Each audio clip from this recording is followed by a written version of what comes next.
Bonsoir tout le monde. Je voudrais rajouter une chose importante. Comme l'a dit ma compatriote tout à l'heure, nous ne comprenons pas pourquoi l'Europe et surtout la France ferment les yeux face à la tyrannie et à la dictature sassuiste. Ce qui risque d'arriver, je pense que vous êtes mieux informés que nous, c'est la division du Congo. Parce qu'il y a un pan de la population qui a été mis à l'écart de la gestion de la chose publique. Il y a un pan de la population qui subit les affres de cette dictature et qui aujourd'hui est pratiquement dans un discours séparatiste. Hier, on le niait, hier, on avait du mal à en parler, et aujourd'hui, les gens ont le courage de poser le problème sur la table. Et on peut vous rassurer qu'ils ont des arguments qui peuvent convaincre. Est-ce que c'est ce que l'Europe veut ou souhaite? Est-ce que vous souhaitez que le Congo se divise à cause d'un homme, à cause d'un clan, à cause de l'égoïsme d'une famille ou à cause de l'égoïsme des multinationales? La crainte, c'est celle-là. Est-ce qu'il faut qu'on arrive à diviser le pays parce que le peuple, une grande partie du peuple ne se retrouve pas dans cette dictature et pense qu'il faille diviser le pays pour laisser Sassou Nguesso gérer le côté nord du Congo et que les sudistes, entre guillemets, qui subissent, et pourtant avec les nordistes, les affres de la dictature, puissent se dire enfin nous avons la légitimité de créer un Congo Sud parce que Denis Sassou Nguesso nous a prouvé que nous ne sommes pas faits pour vivre ensemble. C'est des questions que nous devons nous poser. Pourquoi l'Europe ne bouge pas? Dès qu'il y a un mort dans un pays tiers, on en parle. On en fait du boucan. L'Ukraine. Il y a 40 morts en 2 jours, juste simplement parce que le peuple a dit non à une constitution, les mains levées, on a tiré à bout portant. C'est une chose inconcevable dans des pays européens. Inconcevable. Inconcevable. Un chef de l'État qui est au pouvoir depuis 32 ans, qui a déjà réussi à imposer 8 constitutions. Vous êtes mieux informés que nous. 8 constitutions en 32 ans. Celle-là, c'est la 9e. 5 coups d'État.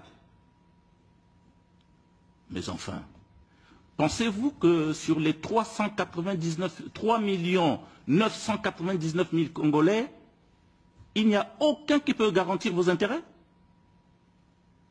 Mais nous qui sommes ici, on a étudié dans vos pays. Vous avez dépensé pour nous. On est capable de repartir chez nous pour bâtir une Afrique que nous souhaitons.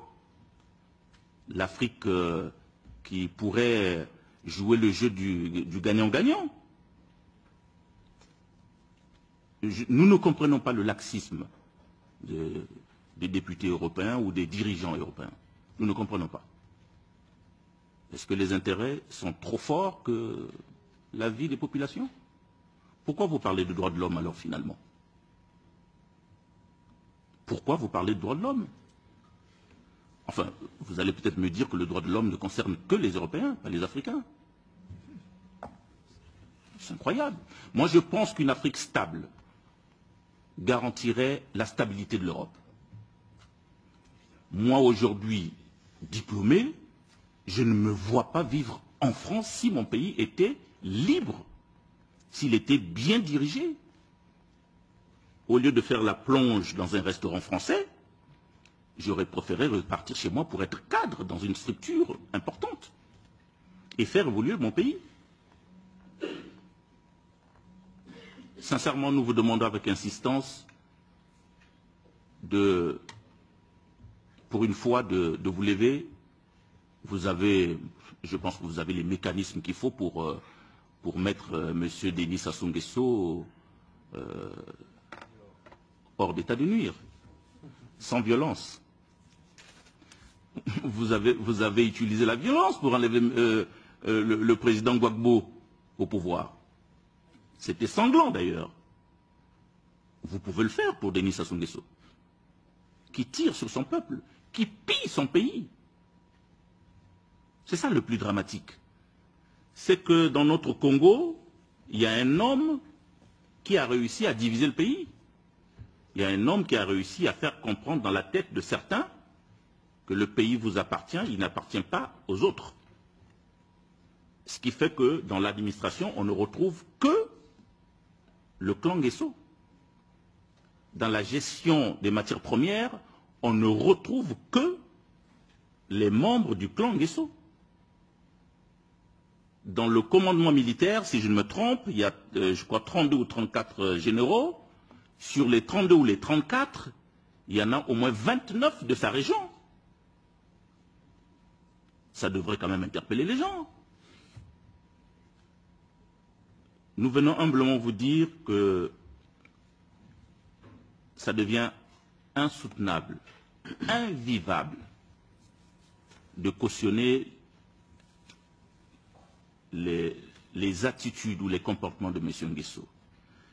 Voyez-vous, M. Nguesso a réussi à 1 an de la fin de son mandat présidentiel à nous imposer un référendum qui n'était écrit nulle part dans la Constitution. Nulle part. Il y avait même un article, je crois, dans l'ancienne Constitution, enfin dans la Constitution que nous considérons jusqu'à présent, qui ne lui permettait pas de modifier le nombre des mandats. L'article 185. Et cet article l'empêchait de facto de se représenter aux élections présidentielles. Ben, il a réussi à faire sauter cet article. Il a réussi à faire sauter cet article.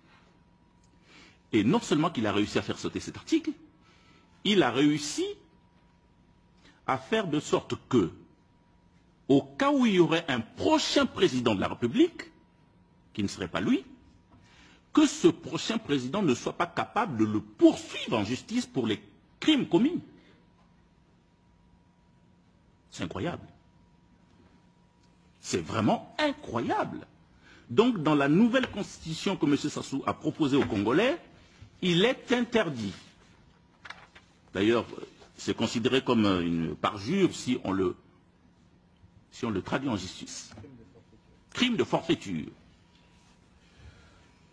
Non seulement qu'il est interdit de le traduire en justice, mais il est interdit de l'extrader. Est-ce que ce n'est pas un aveu d'un criminel?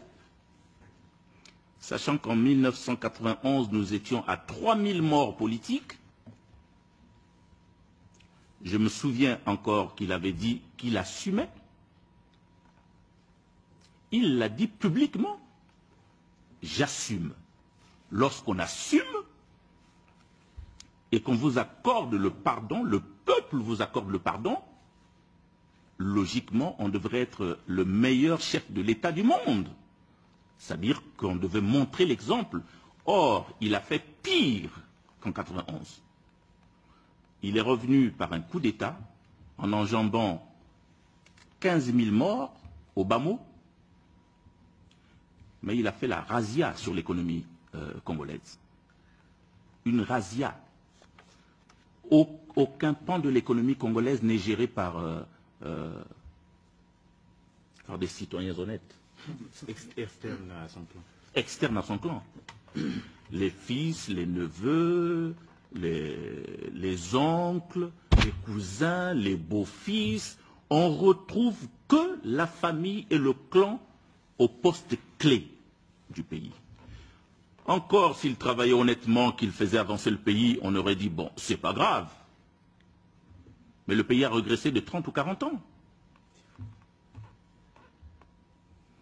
On n'a pas ramené toutes les photos, sinon on vous aurait montré des photos d'une classe scolaire au Congo-Brazzaville.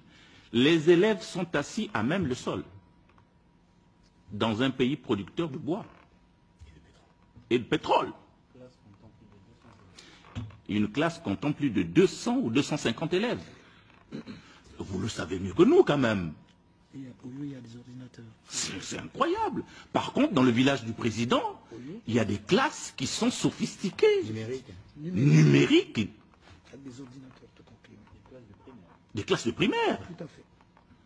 En 32 ans de règne, M. Lantourloupe n'a pas réussi à construire une université. En 32 ans de règne. C'est maintenant qu'il vient de se réveiller et qu'il vient de bâtir une université qu'il a déjà nommée Université Sassou Nguesso.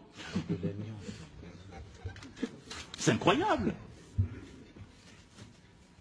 Nous avons écrit à un membre du gouvernement parce que de nos sources du Congo-Brazzaville, on a appris qu'on a construit des logements sociaux avec de l'amiante. Nous avons écrit, on n'a reçu aucune réponse jusqu'aujourd'hui. J'ai mon compatriote qui va vous montrer la qualité de l'eau qui est bue par les Congolais. Attention, c'est pas une invention. C'est de l'eau qui sort du robinet congolais. C'est ça la qualité qui sort de l'eau. C'est pas une invention. Voilà. Et croyez-moi que l'électricité, lorsque on a la chance, c'est 2 jours au plus 3. Et tout le peuple est étonné d'avoir l'électricité pendant 3 jours. Vous me direz, sauf dans les villas des apparatiques. Sinon, pendant 1 semaine, 2 semaines, il n'y a pas d'électricité et vous n'avez pas le droit de porter plainte à la société gérée par son fils qui distribue l'électricité. Non, les exemples sont multiples. Je pense que vous êtes au fait de ce qui se passe au Congo-Brazzaville. Il est le fait d'un seul individu, M. Denis Sassou Nguesso.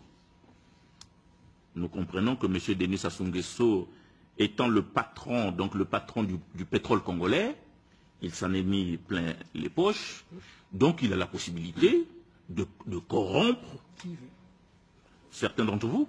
Je suis désolé de vous le dire. Il a la possibilité de convaincre certains d'entre vous. Et il le fait d'ailleurs. Et je pense même qu'il est fier d'en parler. Bref, je ne veux pas monopoliser la parole. C'est juste pour vous dire que nous sommes au bord de la guerre civile. Nous sommes peut-être même au bord de la scission. Parce que hier, certains avaient peur d'en parler. Et aujourd'hui, les langues se sont déliées. Et c'est très dangereux. Merci.